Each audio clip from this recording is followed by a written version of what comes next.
Okay, a couple things I'm gonna say before we take questions. Obviously excited, very excited about the win. We were not perfect. Had some situations that I felt like we could have been a lot better in. We gave up too much yardage in the run game. There's no question about that. We ended up giving up 6 explosive plays, which, those plays are going to happen from time to time, but those are things that we got to limit. We had a pass thrown overhead for 43 yards.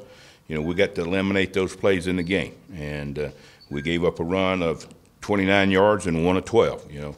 We got to eliminate those explosive plays. I think our guys really competed hard. As I said, it's not perfect, but it's a good starting place. And we got some things that we got to get better this week. There's no question about that. And we've already started addressing some of those things. And that's why you review the film. That's why you get back on the practice field and you get some things squared away, and hopefully we're going to be better. I think our players will understand a little bit better what they need to do, and we're excited about that. And looking forward to moving on. And with that, I'll start taking questions. What do you think of the young guys who got to play on Saturday, specifically Bumper Pool? Well, there was a bunch of them, and some of them, I think Bumper came in and did a good job. It was a growing experience for him. I think he had about 39 plays, which was a good number. I didn't know that he'd play that many, when the game started. But hey, when your number's called, you got to be ready. And we started 2 ends. You go back and look and see how much football they've played at Arkansas, and that's Mike Taylor and Gabe Richardson. Go back and look and see how much football they've played at Arkansas, and I'm telling you, those guys are young too. And what we expect is to learn the things that we need to learn, improve the things that we need to improve, and that's the way we're going to help this football team get better. And we got to get better every single day. And then when we get it down to being fine-tuned, practice reps and practice has to be taken seriously. And we got to get better on every single rep, and that's the thing that we push with them. If you're going out there and you're taking reps, then you need to get better. So young guys played well, and there was other young guys all over the field, but, that's what's exciting.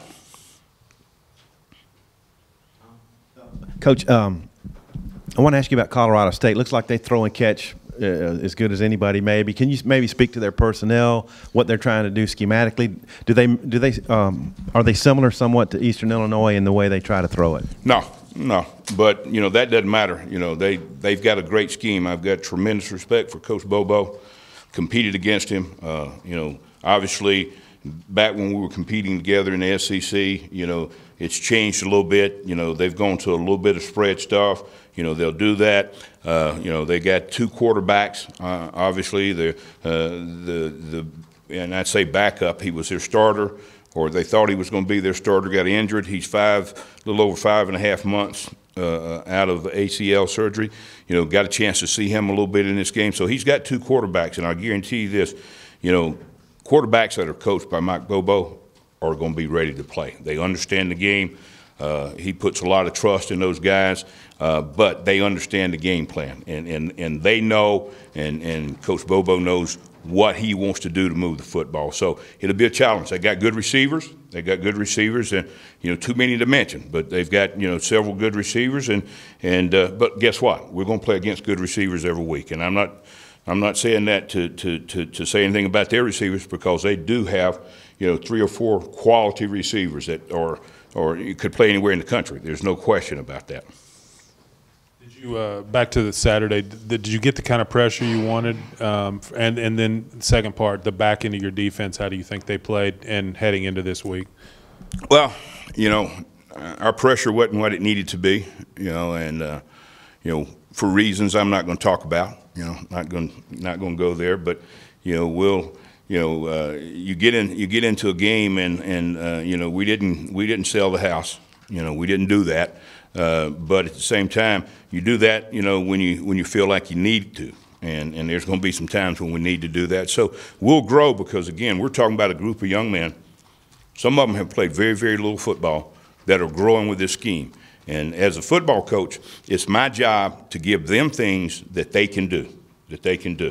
and I will assure you that we're going to continue to grow with this scheme as our players grow, and let me reassure you that our players are giving us great effort. They're trying to do everything that we ask them to do, and it's a good feeling walking on the field with these young men because I know they're going to come to work every day. Coach, you were back in the box. How'd you feel comfortability-wise there? Oh, good. You know, it's like I said, it's a different atmosphere. You know, I'm able to, I feel like do my job, you know, best there because I got, you know, guys that I trust on the field that can handle what needs to be handled on the field. And you know, let me say this as we talk about the game. You know, you're gonna realize I'm gonna be totally honest with you. You know, there were a couple things that I was a little late getting to, adjusting to, and I'm gonna be better next week myself. I'm asking our players to be better, and I'm gonna be better too. So, you know, it wasn't anything major, but it was things that I could have done earlier to help in some of that situation. The KJ Carter-Samuels, you know, he's completing almost 60% of his passes. He's averaging up over 350 a game. What is he showing you? I guess he had a school record against Hawaii. What is he showing you? Well, he's a big-time quarterback. Like I said, and I think they have two quarterbacks that can play, throw the football well. They've been well coached, and as I mentioned, you know, I've never seen a quarterback that Coach Bobo coached that was not prepared to play. And you know, they're going to be on top of the game. He puts a lot of stuff on them in terms of, you know, being able to run the offense, you know, in terms of being able to check to the right run that he wants run and all those things. And he's got a long history of that, and I think these two quarterbacks can do the things that he wants them to do. I want to ask you about what you thought of Dre Greenlaw's quarter, 10 tackles in the quarter, and then the turnover forcing. I know you went in with a goal. A lot of them look to be second guys and some raking there. Can you talk about that? You know, those are things that everybody, you know, every defensive staff in the country works on. What allows you to have success is when your players buy into it. And, you know, our players have done that. Now, that doesn't mean we're going to go out and knock 6 balls loose every game, okay? But we're going to work on it. We're going to continue to work on it.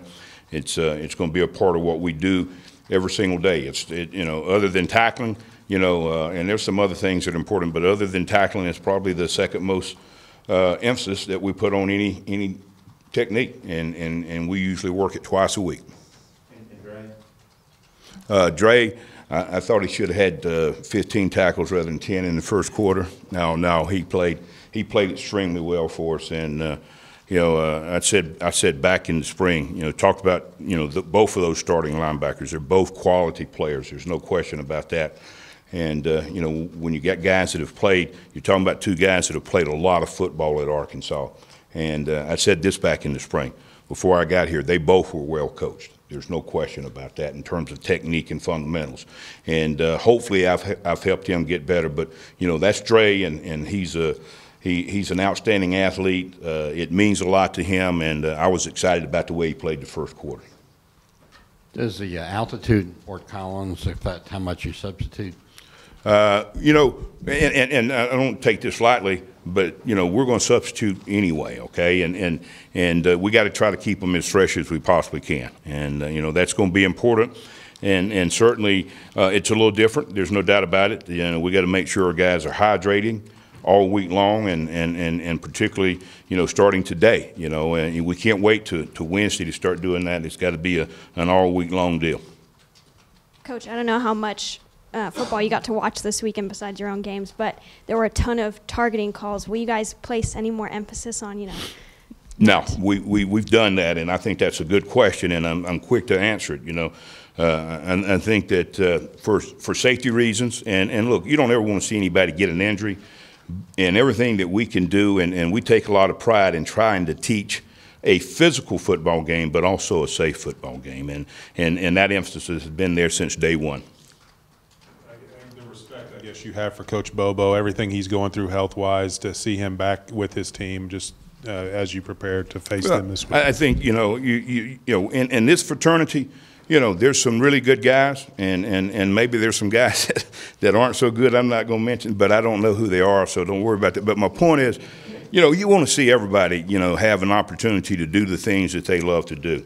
And, again, like I said, he's a great competitor. He's a great football coach, and I know for a fact he's a great man. just a quick thing about the run game.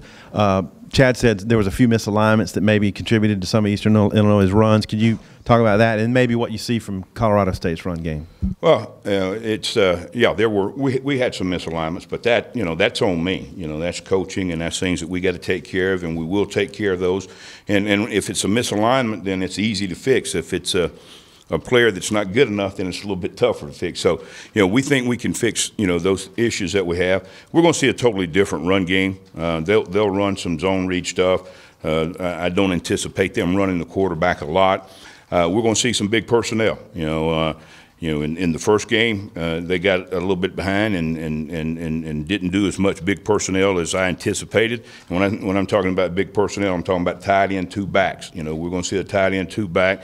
We may see 2 tight ends, 2 backs, and we've already seen that. You know, so you know it's going to be a little bit more downhill run. It's going to be you know, a big part of their running game. To be quite honest with you, it's big boy football. You know, you gotta be behind your pads because they're going to be behind their pads, you know, trying to knock you out of the hole so the backs can run. And we'll see a little bit of some of the same runs that we saw last week, but, you know, anticipate seeing a lot more downhill runs. Thank you very much.